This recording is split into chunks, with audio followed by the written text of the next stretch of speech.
Um, so we were saying we would kind of go through. Do you want to?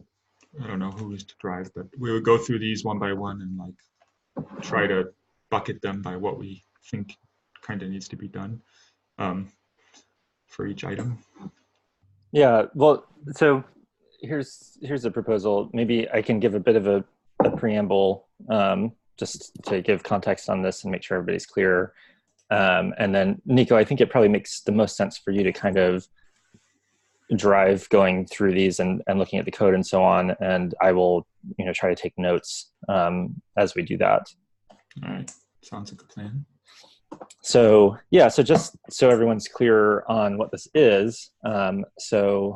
Zoxy has been landing tons and tons of PRs over the last, at this point, like couple of years, laying the groundwork for parallelizing the compiler, which is awesome. And we're trying to help get that work over the finish line.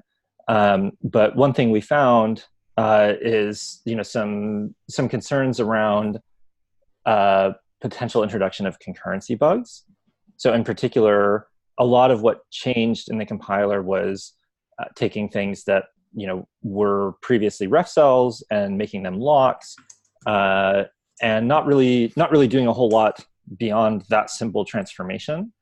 And unfortunately, that has the potential to introduce problems because a lot of structures in the compiler had pretty fine-grained use of ref cell, like ref cell at the level of individual fields in a structure. And for sequential code, that's fine because generally, you've reestablished all your invariants by the time you exit whatever function. But with this sort of naively translated to locks, you have potential for atomicity problems where you getting broken invariants because you're locking one field and making an update and then locking a different field and making an update, but other threads could see the in-between state. And then there are also lock ordering concerns, where when there are these multiple fields that are frequently accessed together, if they're accessed in different orders, then you have potential for deadlock. So what I've tried to do is basically go through the whole PR history and essentially re-review the PRs just at the level of what is the relevant state, where are these risks that have been introduced, and that's what this document is giving. It's not complete. There are a few larger PRs that we still need to do, but Nico and I thought we had enough to sort of start the next phase. And so then our goal today in going through this list is to decide for each bit of shared state that's been introduced, essentially what approach we want to take. So, at a high level, the options are either refactor so that the shared state is just no longer necessary. That's kind of the best case. Or if not, then we need to take a closer look at how that shared state is accessed, what are the invariants, what are the lock orders, are the locks at the right granularity, et cetera. And the plan for today is just to do a sort of high level categorization of, do we want to try to get rid of the state, or do we feel like it does need to stick around and therefore needs to be looked at more closely? And then separately from this meeting, we'll have some way of actually like doing the more detailed work on these issues, and we'll have to figure out what that looks like sort of based on how things wind up today. Nico, does that pretty much cover things from your perspective? Yeah, it does. I'm going to reshare that window. Yeah. Was there any questions from anybody else?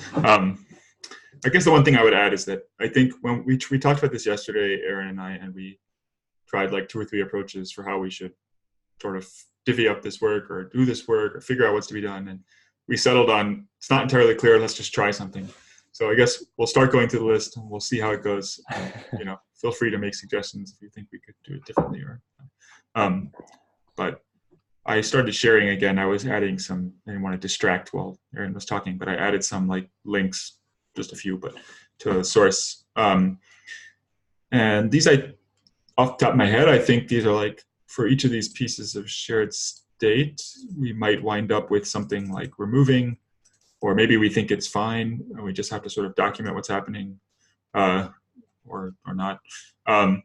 And other ones we might find, I don't know, that we want to look more closely, and maybe we can take some notes about what exactly we're curious about. Seem good? Shall we start? Okay. So the first one, ID generation. This one occurs here in the source. So let me make that a little bigger. What's happening is there's this function makeAdderID that creates an attribute ID. There's a static atomic variable that just exists for all time, and we just add 1 to it, so it's always a fresh number. It seems pretty safe. There's not, I mean, it can overflow, although we assert against that. There's not really much that can go wrong here, so I think this falls into the like, seems fine. Maybe we want to document it, cat bucket, but. For cases like this, do you need to worry about determinism? You mean like in the compiler execution? Right. Like, would this be something that matters for reproducible builds, or is it per? I mean, it's potentially a problem with reproducible builds for sure. I think it would depend how much it, you know, whether these, I don't really know exactly what these adder IDs, how far they propagate. We keep them around until essentially like everything that they're kept through here and everything. They're not used for anything except like deduplicating and checking whether we've checked everything, like all attributes on a function. So that should be fine. Yeah, I think that's what it comes down to. It depends how they're used. It's a good point, though. So, all right, we'll leave that one alone. The error count. So this one,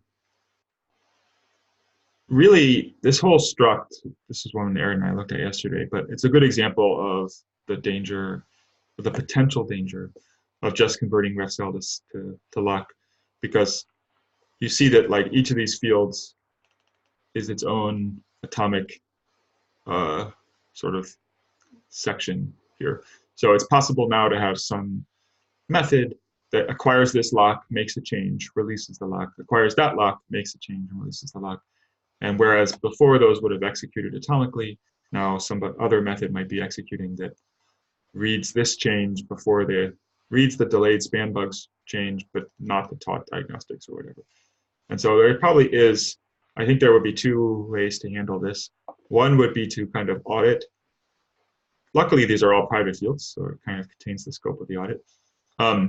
Audit whether indeed these like represent distinct bits of state that have no interdependencies. I don't know off the top of my head. I mean, I guess at minimum, like error count probably gets incremented at the same time as some of these emitters and stuff are mutated. Maybe that matters. Or we could try to pull the lock out so that it's all, the handler just sort of, all the state is in one big lock. And I would probably favor that approach because I suspect this is not a performance problem for us. We're not getting a lot of extra parallelism by having 2 methods go in parallel, but I don't know. So transitive relation.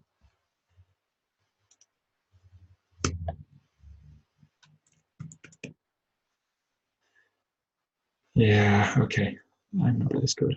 So the transitive relation is, in general, if you have like, I don't know, 3 is greater than 4, and you know that's true, and you know that 6 is greater than 4. Okay, this 3 is not greater than 4, it turns out. 4 is greater than 3. And you know that 6 is greater than 4, then you can sort of conclude, okay, 6 is greater than 3. It's like transitive, right? So what this transitive relation does is it's used for collecting these kind of constraints that we have on functions and figuring out what the transitive closure of them is. Like in this case, we would know that tick A and tick C are related. And it has a little cache. So the transitive relation code, you can kind of add edges into it somewhere down here. I don't know where. Here, add, and it will add it in. And then what we do is we keep a cache of the closure. And if at some point, like when you're just storing, we just keep adding individual edges, and then at some point when you ask it, is this in the, does that imply this other thing? We'll compute the full closure, which takes some work. And the main thing is you want to wait to do that until you have all the edges available, because otherwise you're kind of doing more work than you need to. And so, I don't know, it's kind of a goofy piece of code. I think we probably could refactor this away. It's also probably not wrong. I don't know that any given transitive relation is ever actually shared across threads. Or are they? Maybe they are. I forget. That's a good question. They might get wind up in some data structure that's shared across threads, I guess. But they're not mutated across threads, because that's the only bit of state. Yeah, that's actually a good moment to mention, you know, most of what we've been focusing on is locks or simple atomic fields. But there are a couple of other more restricted concurrency primitives that got introduced in this work. You know, like sort of single initialization variables, or variables that are only allowed to be mutated by a particular thread, et cetera. So, you know, another kind of refactoring we can do is just to try to replace use of locks with something more restricted. I suspect we could just change this back to a ref cell. Okay. I don't know, but I don't know for sure, but I don't see, just doing quick grab through the code, any place that this winds up in a query result or in some other shared data structure. But it feels like a refactor. I'm not sure exactly what the refactoring is, but it was already, I forget why I did it that way in the first place, but I was never very happy with it.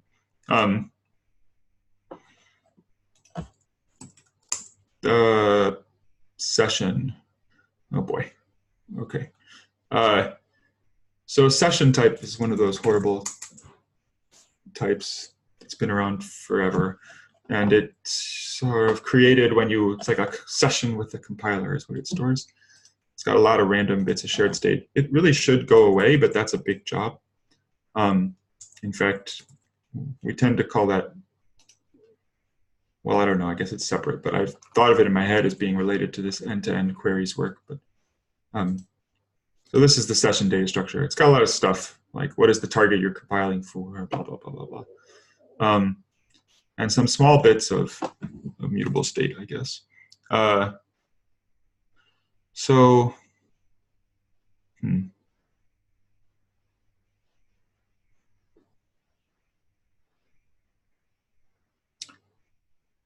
think this probably falls into the audit and document, like, because I don't think we're going to be able to do the refactoring. They're all these fields are public and so on.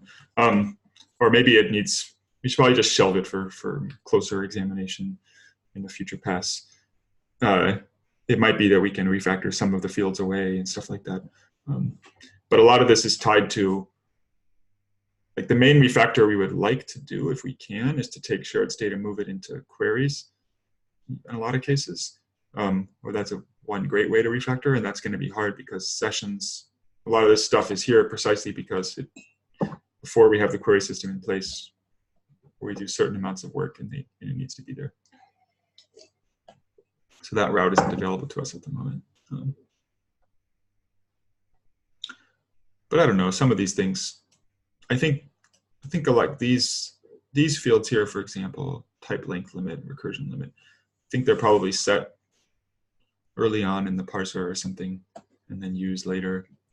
One seems like a relatively safe abstraction, I guess. All right, this will require a closer look. Let's keep going for the moment. Same with parse session. All right, what is this? globals in lib syntax and lib syntax pause.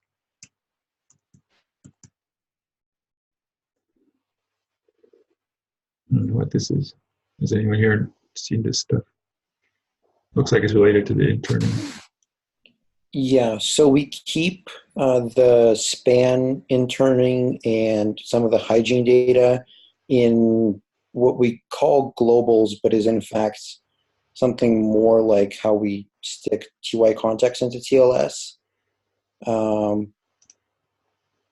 It's a bit of a weird data structure that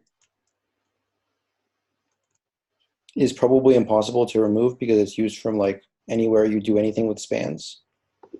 If you want the declaration, it's in lib.rs there, I think. Yeah. I was looking through it. Oh, yeah, there it is. I see it.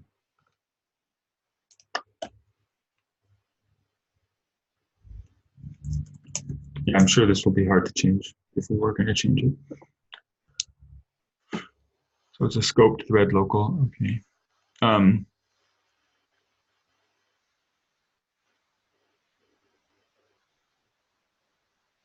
Yeah, and I'm trying to remember, like, for my note here is a little sketchy about not being clear how these globals are shared with worker threads. But essentially, yeah, I wasn't able to easily find in re-reviewing the PR how this context was passed along to, you know, Rayon worker threads. And that seemed fishy to me. I think I did see that when I was looking for Rayon's own sake. And this is one of the areas where I was hoping to translate it to the new build scoped that we added to Rayon. But that also requires getting that rebase landed to for Rust C Rayon to go to a more current Rayon. That's basically just clicking merge, right? We should do that. I could just. Well, it's a conflict. Like we'd need to force push a branch. It wasn't like I rebased it. I didn't try to merge it, which may or may not be the right way to handle that crate, but it seems okay. That seems like maybe a different topic. Yeah, let's put it in the queue. What were you going to, do you have more? So we added some mechanism for this, right? That's what you're saying, that we want to hopefully get rid of in Rust C Rayon. It wouldn't get rid of this. It would just be the part that we added in Rayon would just affect the part that's sharing this global. But it would the fact that you have this weird scope TLS global would still exist. I just made a little nicer way to do that in Rayon. Right. Yeah, and to be clear, like, I'm not sure, you know, partly because this was a while ago that I looked at this, I'm not sure whether there's any problem here. I just wasn't able to easily see how the information was making its way to the worker threads, which seemed important.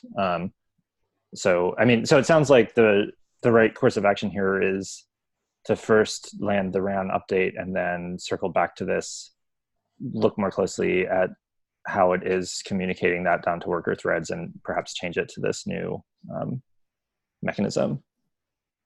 Yeah, I will note that this is one of the places in the compiler where, like, if you don't thread this information through to the worker threads, things just won't compile or won't work. Like, you won't work, but do the wrong thing. We access this so much that, like, something will panic, guaranteed. I mean, there's two things here, right? One of them is how this mechanism works, but whichever way it works, they all end up pointing at the same globals at the end of the day, right? So despite the name thread local, it's not in fact a thread local copy of globals. More like using TLS to propagate a reference to the shared copy. So there is this question about, are these three locks fine? There's probably some audit and documentation. Like, for example, are they ever held at the same time? And if so, is there a correct ordering to acquire them in? Or are they always disjoint? I don't know. I'm not sure, but you could tell by skimming this file. So I guess we could separate those two concerns. Okay, create metadata.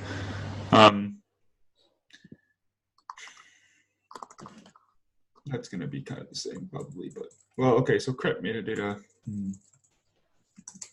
Absent a much larger refactoring, this in cstore.rs.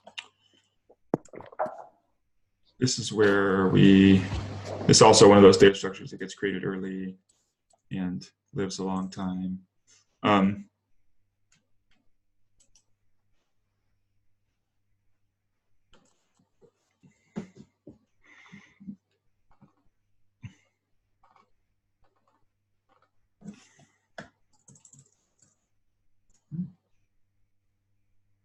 I think you want the metadata CStore, not the. Oh, yes, that's the problem.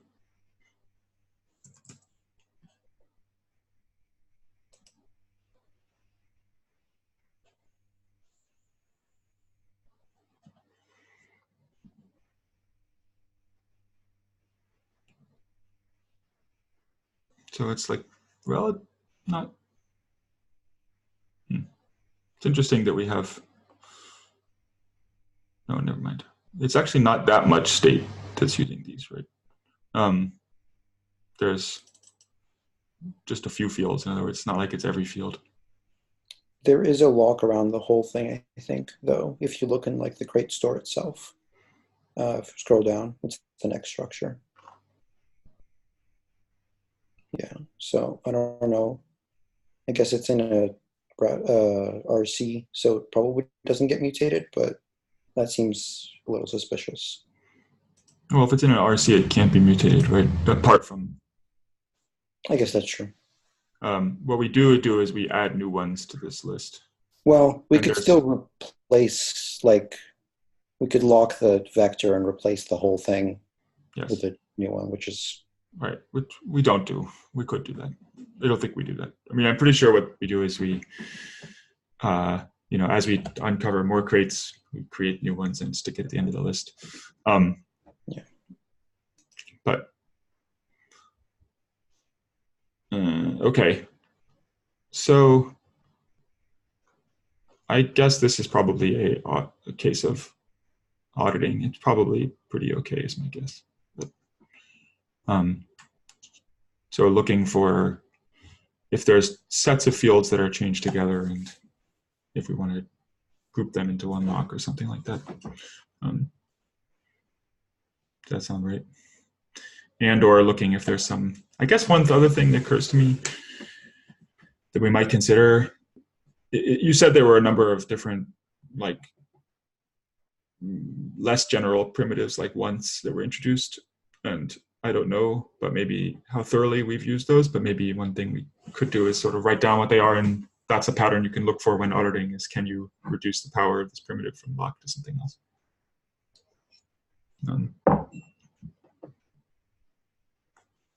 Yeah, I don't know. For example, this field, I'm not exactly sure what it's for, but to look, but I suspect it doesn't look like the kind of field that would be set over and over and over again.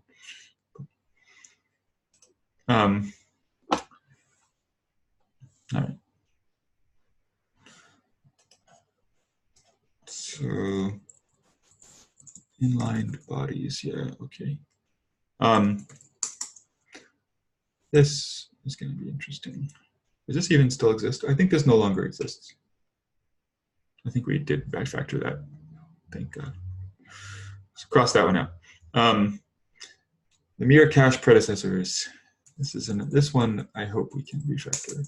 So what's happening here? Here, mod. Whoa. Oh, you have some links. Maybe I will click them.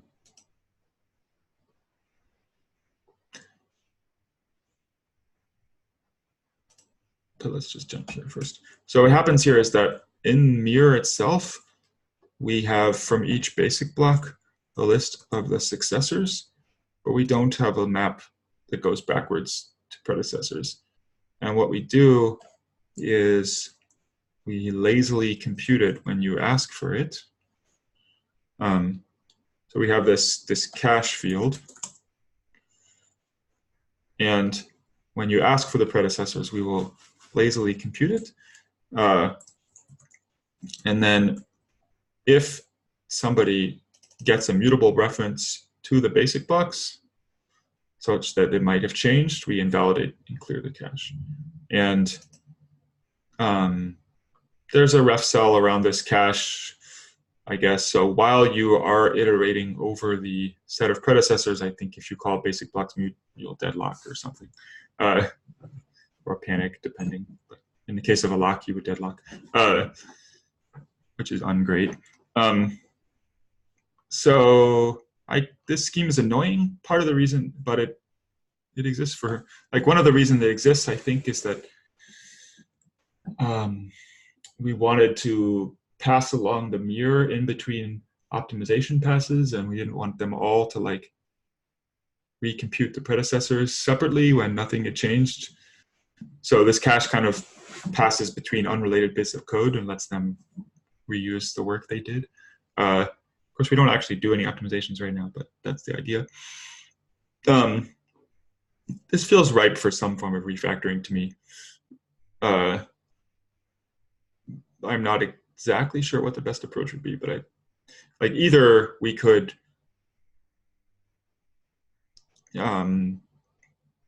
just recompute it, which may not be the end of the world, or and just remove this cache altogether, or we could move the cache like out somewhere else, or if nothing else, I don't know, I wouldn't mind if we just returned an RC here or something, so that you get a snapshot of what the predecessors were at that time.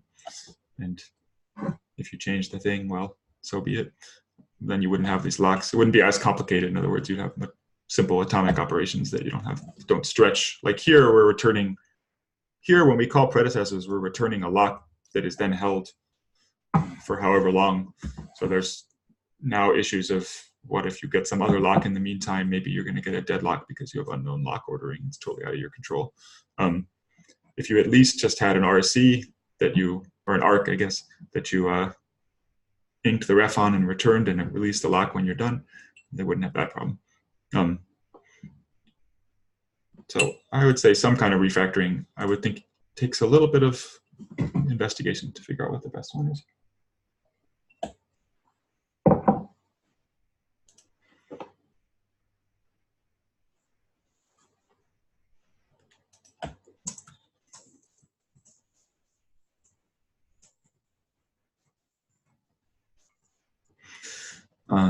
This is pretty much the same thing.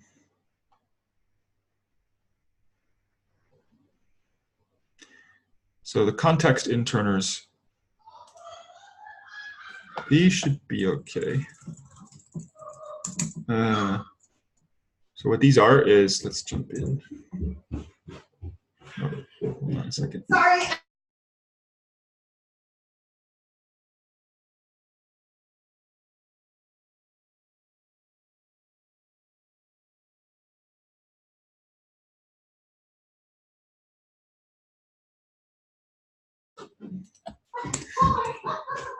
Sorry about that. So let's see. Where were we? I'm trying to load this, but it's not doing it. Okay. So these are just the type interning hash tables, aren't they? I think so.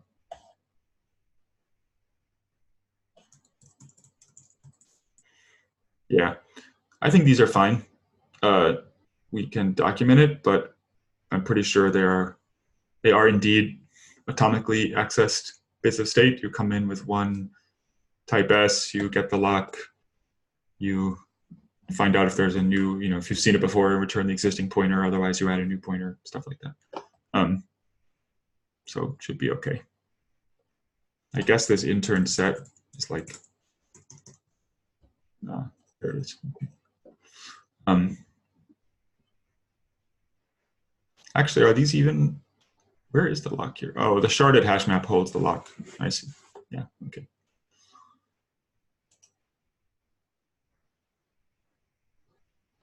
So global context, this should be fine. So pretty much this just is the TCX now, essentially. So this is good. This is the area where we can move things into queries a lot of the time, maybe. I don't, skimming through here, see immediately a ton of mutable state yet. It might be that it's been refactored. Here's one that is vaguely documented, and some interners.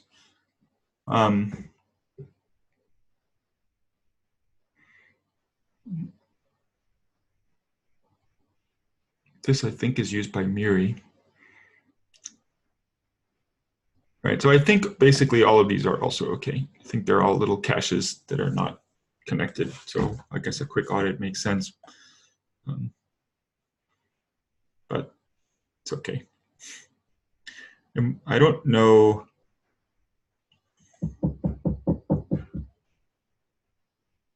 Trying to think.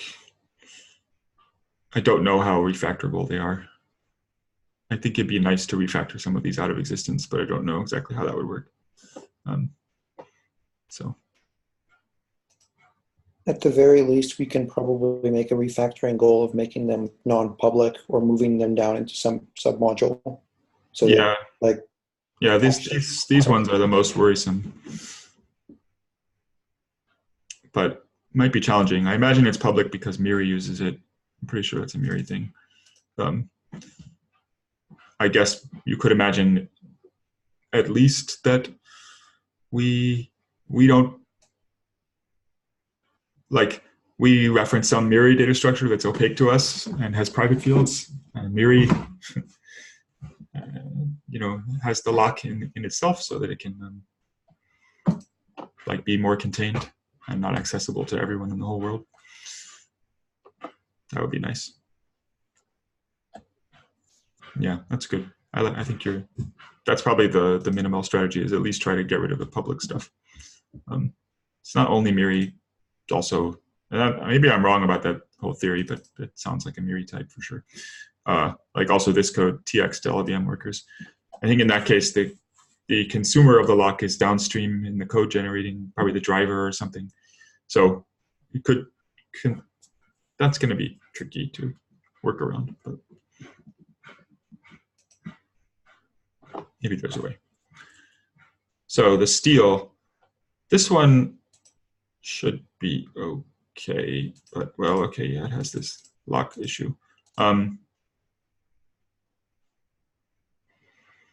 Okay, so let me explain what's happening here. This has got a long history. Maybe we can refactor this. There's actually an issue on refactoring it. Let's see, linear, mirror, steal. What is the issue? I don't know.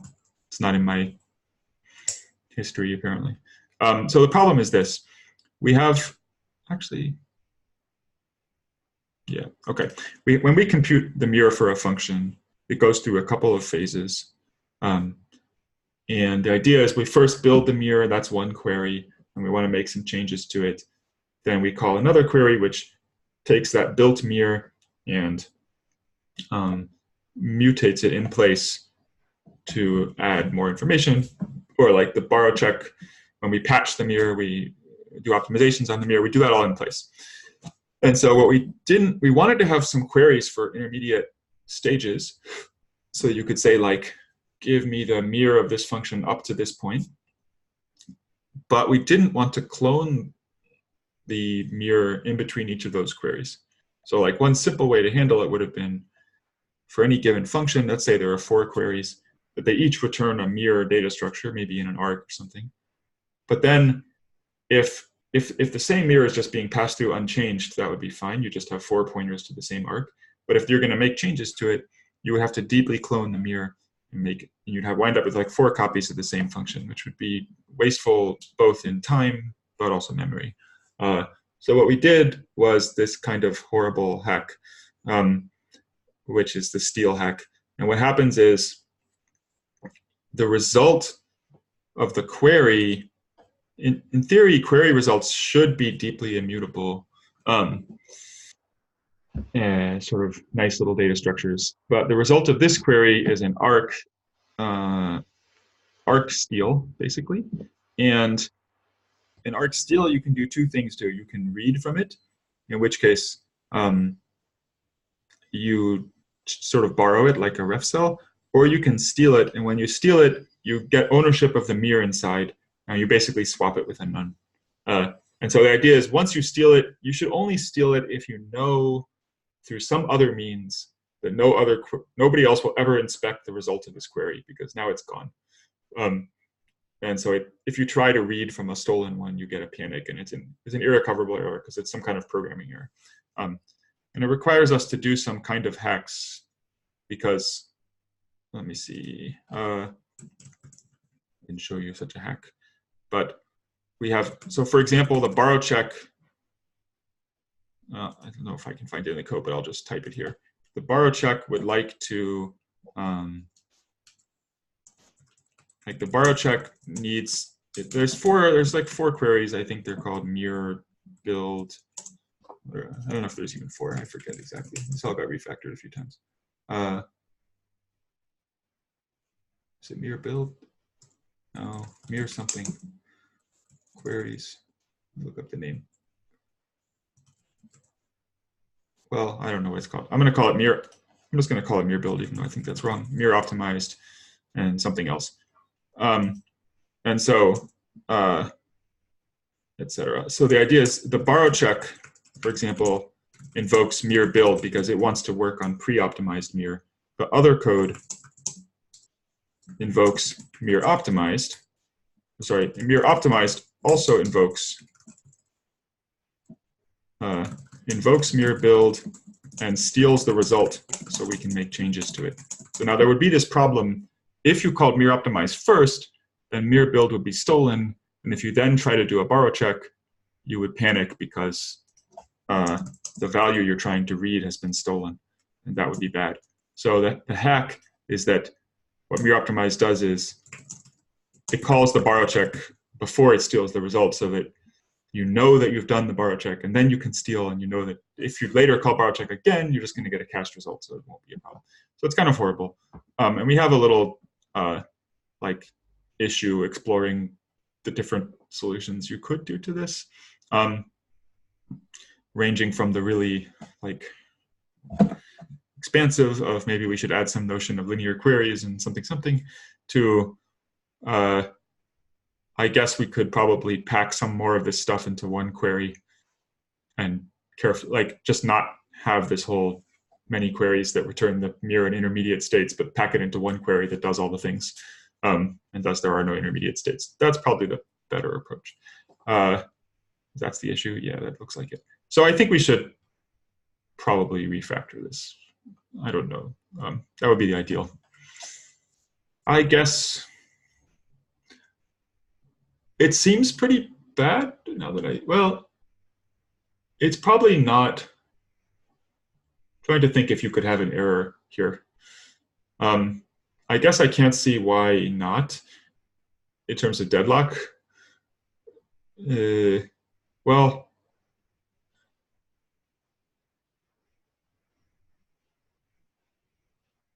yeah, why not?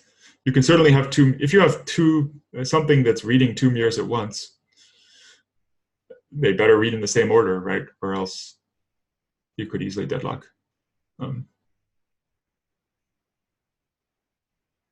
So I think that actually probably doesn't happen, but it doesn't seem like something that could not happen. I don't know.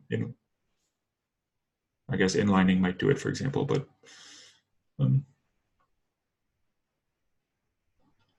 yeah, seems bad.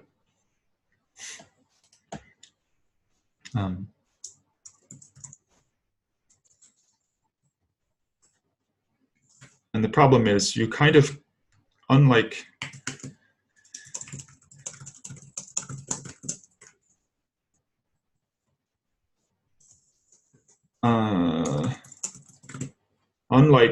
the predecessor's approach, for example, I don't think you can easily refactor away, keep the same pattern, but not hold the lock while you return.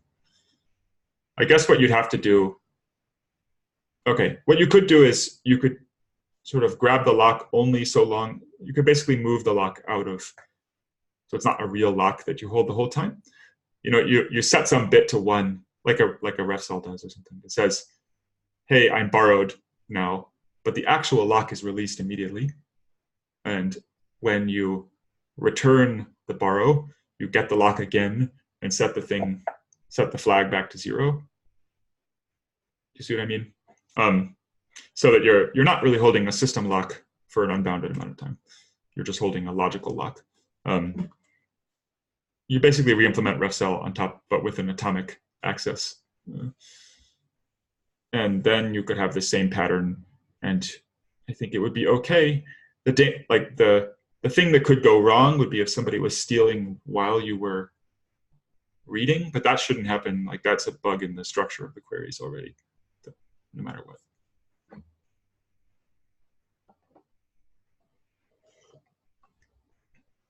So that would be the quick hack to resolve, to remove the problem.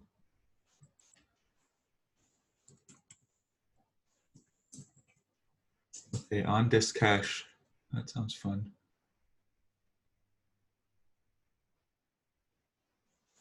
It's in the query system, huh?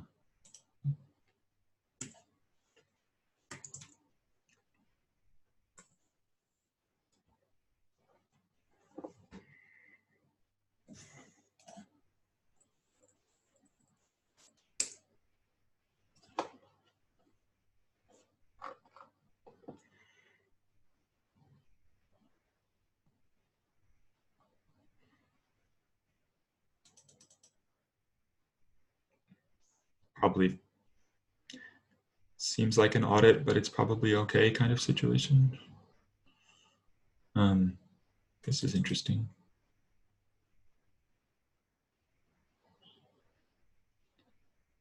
But I don't know, these are all private fields. My guess is we can audit all the use sites and see that they're kind of making sense. The main question would be like, these things, these look like they have to do with one another, but maybe not. So are there locks on data that has a connection? This looks pretty independent. I'm guessing this, you just grab it and push something in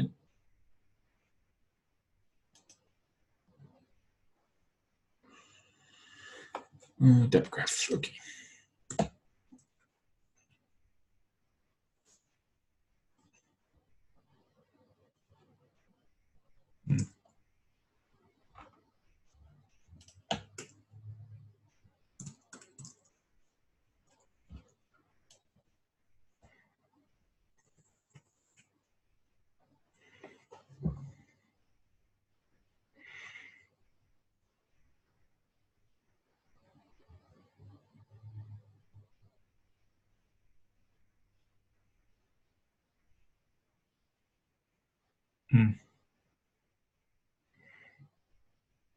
So this is a fairly coarse lock here. I remember from the PR I was reviewing, which moved that lock into this structure and made it much finer. I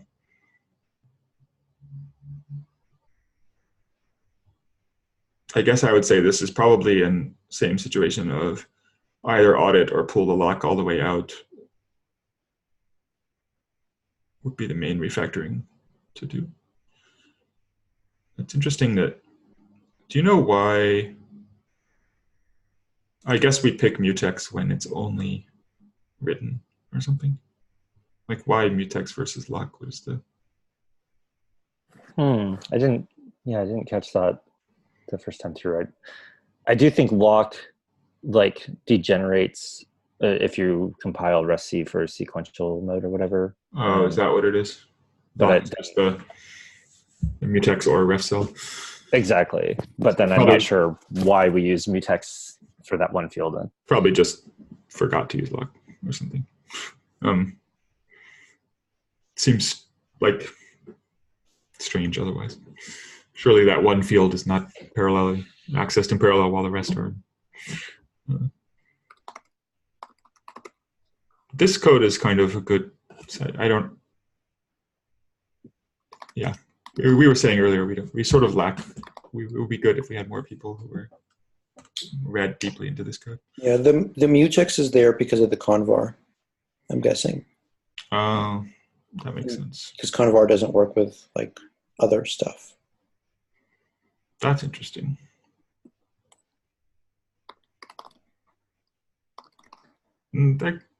Yeah, I skipped over the convar.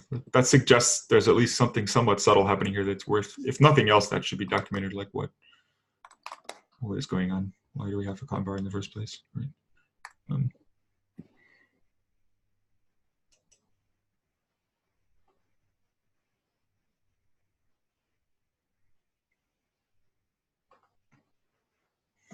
Sync typed arena.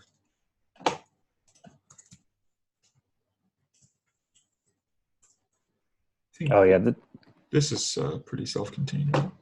Yeah, so this is a different story where this is just like so this is not in itself like a piece of shared state per se, but rather like a variant of typed arenas for use in sharing, and there's a bunch of unsafe code that is pretty poorly documented and looked very suspicious, but I think it's okay.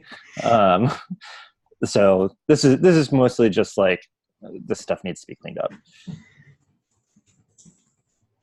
As Zoxy notes, my ripgrep at least suggests it is not indeed used. Great. That makes it really easy. Yeah. Okay. Yeah, these caches. It's worth noting that I think maybe one of the reasons it isn't used is because we're not using it yet. It seems like the kind of type we probably want to use, but instead we're currently doing things like sharded locks and whatever. Well, do we? Maybe. Because like interning needs an arena that is synchronous in some fashion. Yeah, I mean, it's the slow path of interning, but still. Like we want the sharded maps no matter what, right? Because they tell us if we've got a value of that, like an equal, if you already have interned that value. But this is more the fallback where you look in the map, if it's not there, then you allocate it in the arena. And I guess we probably do want to, yeah, I guess you could interpret this comment in two ways. Yeah, that's funny. Entirely unused, fix me, delete it, or we should be using it. But you're right that there's like no reason we can't have two threads allocating from the arena at the same time. But in any case, it looks like it's nearly equivalent to the dropless arena, which we do use. We just don't have anything that needs the type yet. Which what is it? There's a dropless arena right under it that also has a lock around it. Yeah, what is an MT lock? And how is that different than any other lock? Oh, it's a mutex lock which disappears if not parallel. So it's just a lock, a mutex. Okay. Yeah, I mean, it's not like a big type. You can kind of see what it does. It doesn't look like it does any real effort to allow people to allocate in parallel. Right, it just allocs. It just holds a lock while they alloc. Yeah, I mean, honestly, like even if we anticipate needing something like this in the future, this is not a lot of code, and we should maybe just delete it for now. Like, yeah, okay. One way or the other, I'm not too worried about that. So, okay, so selection cache and evaluation cache, those are pretty tied into trait logic. They're probably wrong. They're not great, period. Even then, they're hard to reason about, even in a sequential context. I sort of remember vaguely reviewing this. Let me see. How did we end up? Okay, so they're in selector as, yeah. Do we expect these to go away as we introduce chalk, or are these going to stick around? They would go away entirely, yes. Is it worth but time? I think we should not go deeply into them at this moment. Okay. I think the answer is probably audit. Maybe that yields up a refactoring, and it's probably something that I should do. The job server. So one of the things in general that seems very useful, like the job server, I don't know, does everyone know what the job server is?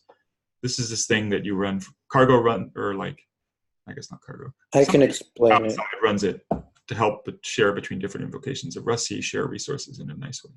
Go on, Mark, if you want to explain it. Yeah, so what this is essentially like a system-wide-ish queue, which you can register interest in, and it's essentially like a file descriptor which you write bytes into, and then you block on getting a byte from it.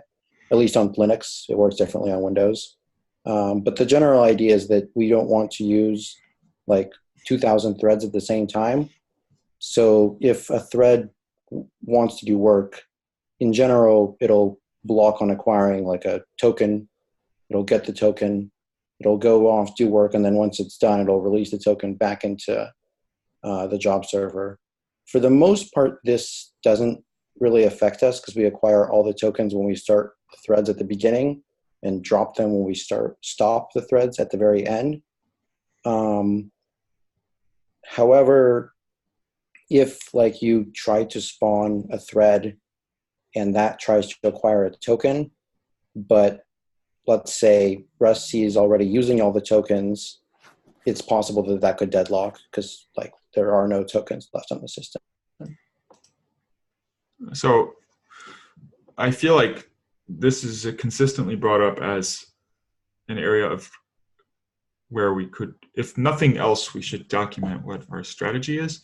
And it seems pretty clear that like acquiring all the tokens on startup and blocking until we do so is not the intended use pattern, right? Well, you don't really have much choice because like if you want to do work on a thread, you need to acquire a token.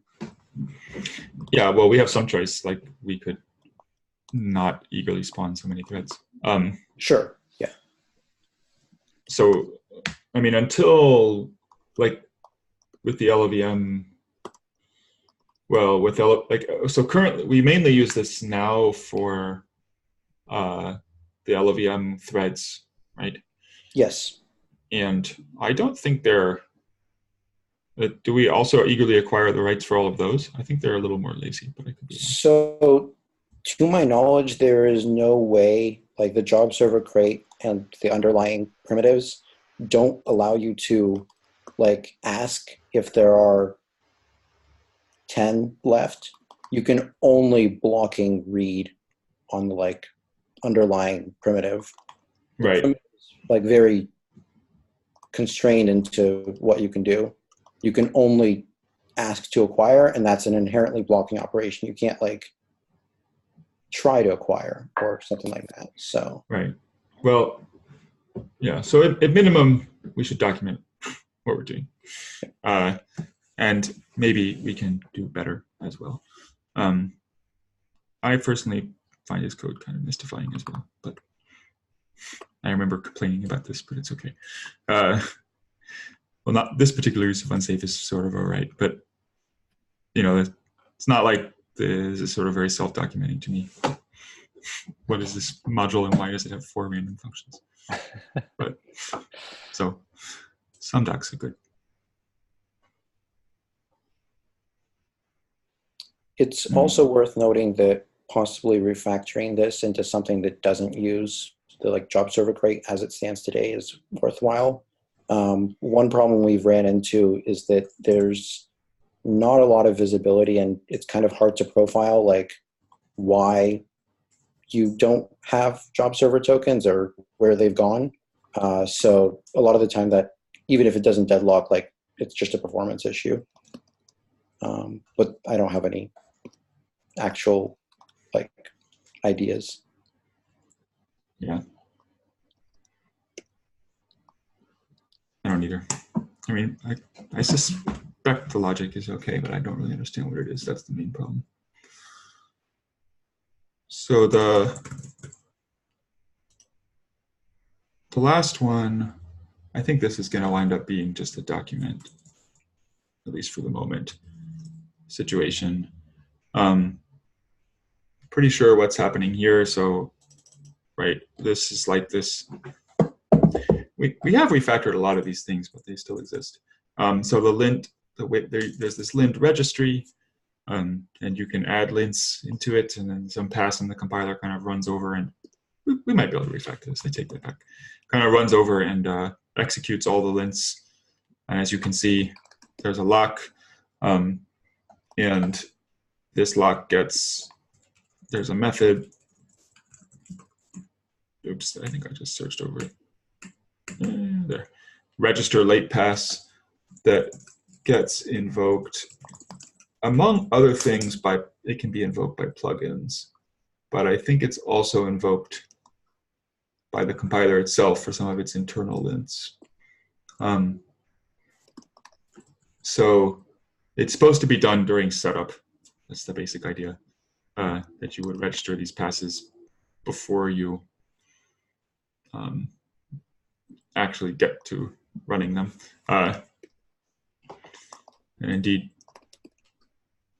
I think we just like, once we actually get around to running the actual lints, we take the whole vector out. So even if we put it back later, but you're obviously not meant to concurrently modify this. Poor man's luck. So I don't know. I think we could document it and live with it. I think what we would, we know we don't like the lint system we have. I think we would probably prefer to have a query that yields up the set of passes, and then a mechanism for,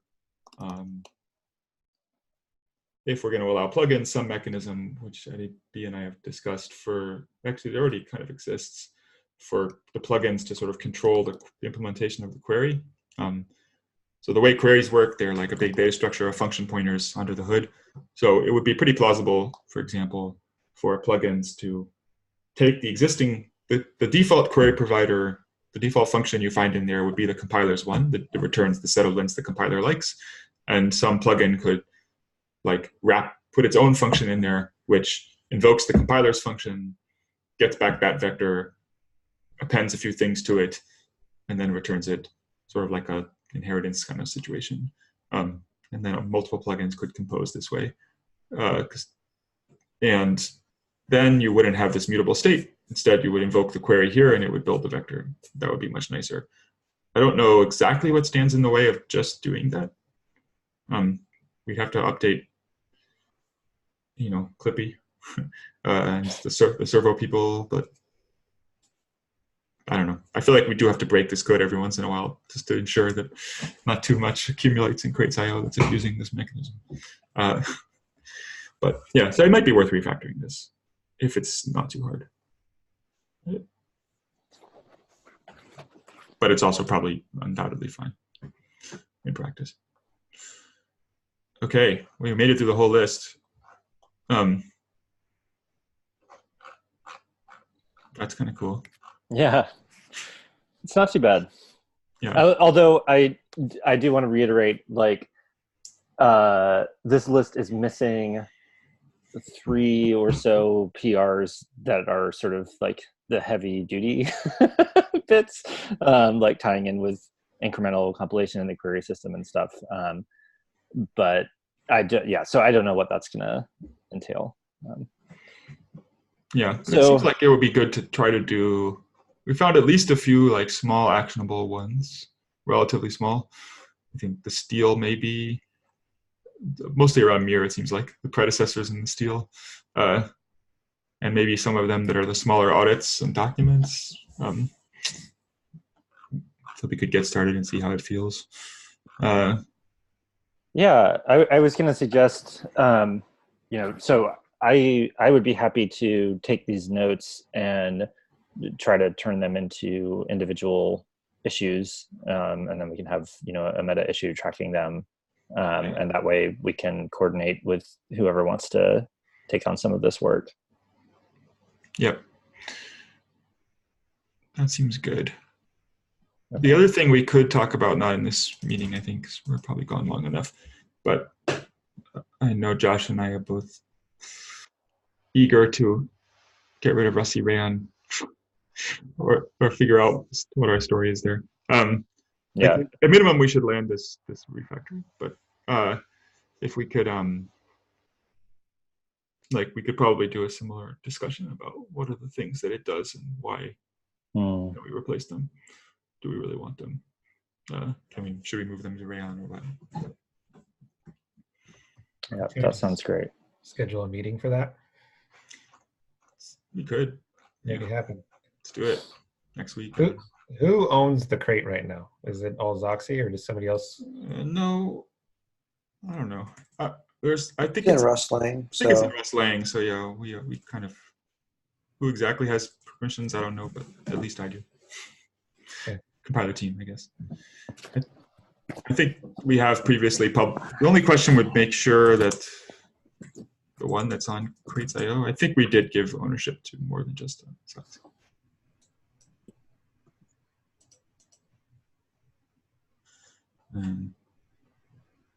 Oh no, okay, we'll have to fix that. But publishing new versions could be a little hard. We just have to reach out to Zoxy. But. Is Zoxy accessible, or do they come and go? Yeah, they usually answer. Should be okay. I'll ping them after this. Sometimes they disappear for a little while, but usually not. I don't know. We are using the version from crates.io, I guess. But when we build, I mean.